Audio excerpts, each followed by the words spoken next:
बात लगभग 1 साल पुरानी है। मिश्रा जी के लड़के के शादी के सिलसिले में मैं देहरादून गया था। मिश्रा जी और मेरा कॉलेज के दिनों का याराना था। कॉलेज के दिनों से हम सभी दोस्त राजीव को मिश्रा जी ही कहकर बुलाते थे।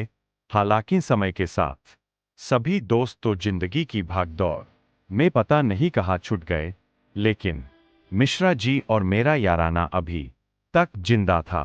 खैर, सुबह की फ्लाइट पकड़कर मैं देहरादून पहुंचा। मिश्रा जी ने मुझे बताया कि वे मुझे लेने एयरपोर्ट ही आ रहे हैं।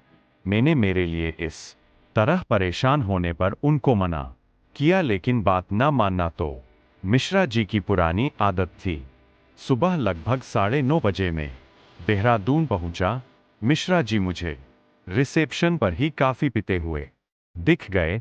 उनके साथ उनका बेटा आशीष था, जिसकी शादी में मैं आया था। मेरे नजदीक जाते ही उसने मेरे पैर छूकर मेरा सम्मान किया और मुझे कॉफी की पेशकश की।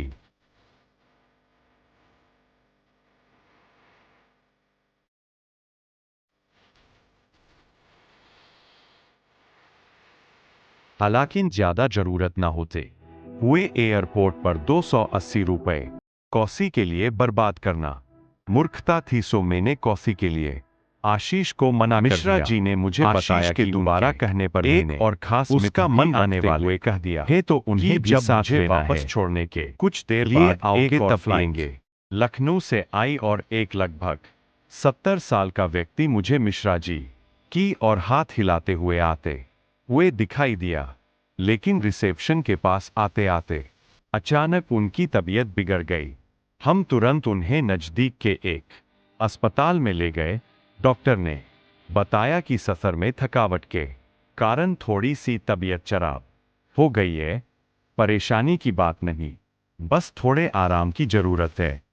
यह सुनकर हम सबके जान में जान आई। आशीष और मैं अस्पताल का बिल भरने के लिए रिसेप्शन पर गए। वहां एक महिला पहले से खड़ी थी। कंपाउंडर उस महिला से बार बार कह रहा था कि डॉक्टर साहब आपसे फीस के पैसे नहीं ले रहे हैं, लेकिन आपको दवाइयों के 250 रुपए तो देना ही होंगे। महिला पैसे ना होने का कहकर कंपाउंडर से दवाइयों के लिए विनती कह रही थी। तभी मैंने आशीष से कहा, अब मुझे कॉफी पीने का मन हो रहा है। आशीष मेरी बात को समझ गया और उसने दवाइयों के लिए 250 रुपए उस महिला को दे दिए। महिला ने आशीष के सर पर प्यार से हाथ फेरा और बिना कुछ बोले ढेर सारी दुआएं और आशीर्वाद देकर चली गई। आशीष और मैंने उस दिन जिंदगी का एक नया पाठ सीख लिया था।